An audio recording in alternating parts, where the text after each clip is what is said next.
Hello there, this is Mary Schiller, author and coach, or as I'm calling myself these days, Mary in Paris. And still feeling like a fish out of water here, but slowly gaining my bearings. I wanted to record this video for you this morning. It's morning here on Friday. I think it's, I don't know, the 18th, 17th? 17th, I guess.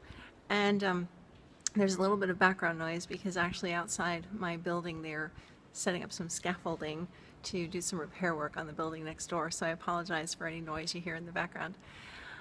But I wanted to let you know of something really interesting that happened after I sent out my 24-hour challenge to you yesterday, which was basically I asked you to, for 24 hours, pay attention to how often you were doing things you wanted to be doing and how often you were doing things that you didn't want to be doing.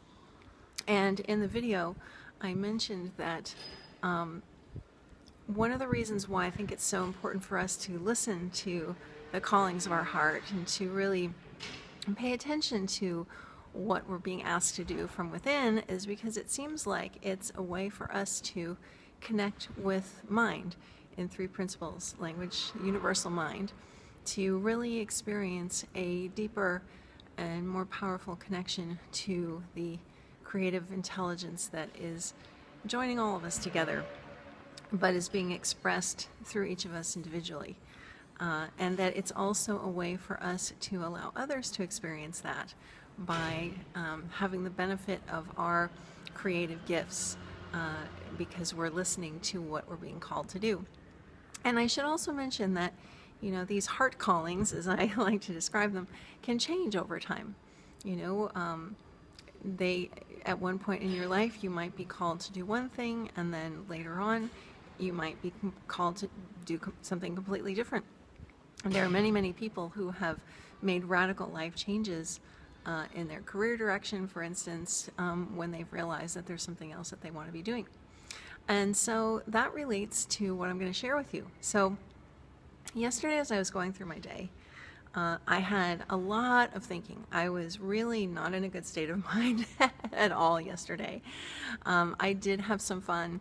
I went with my daughter to one of our favorite places, La Journée, which serves beautiful pastries and lovely tea, and so we enjoyed that, and we had fun walking around that particular neighborhood around the Church of the Madeleine, and just had a nice afternoon.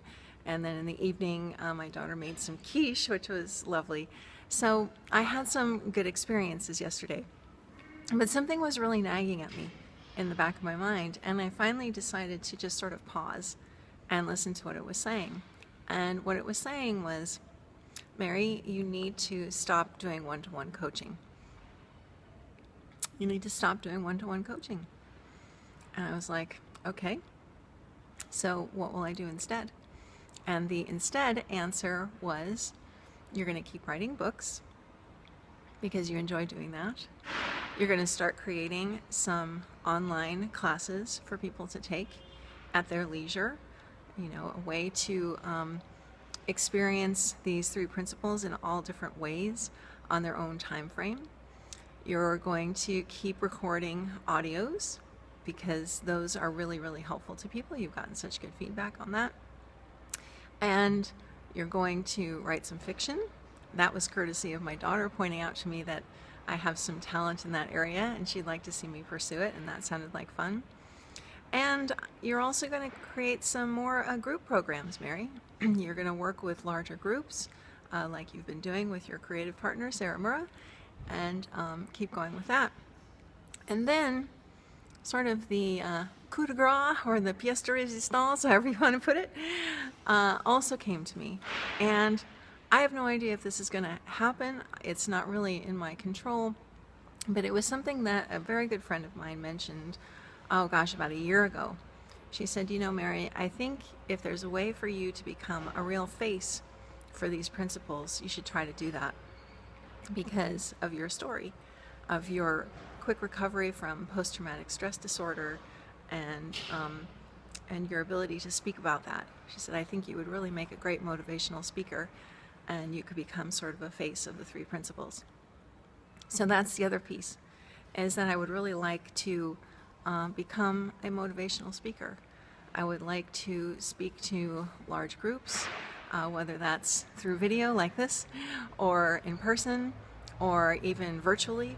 And I'd like to tell my story, because my story is not unique to me.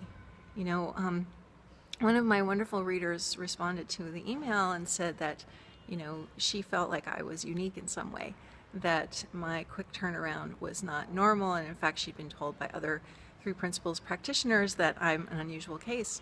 And I just don't see it that way at all, because change doesn't have to take a long time. Just because you have had certain thinking for a long time doesn't mean that there's substance to it. It just means you've been listening to it. And when I realized for myself that I didn't need to listen to it anymore because it was creating suffering, that was pretty much all it took. And, you know, it's amazing what can happen when we give even a slight opening for mind to reveal itself to us.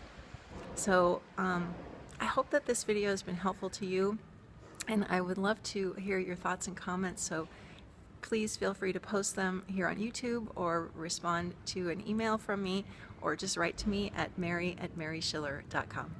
Talk to you again soon. Bye.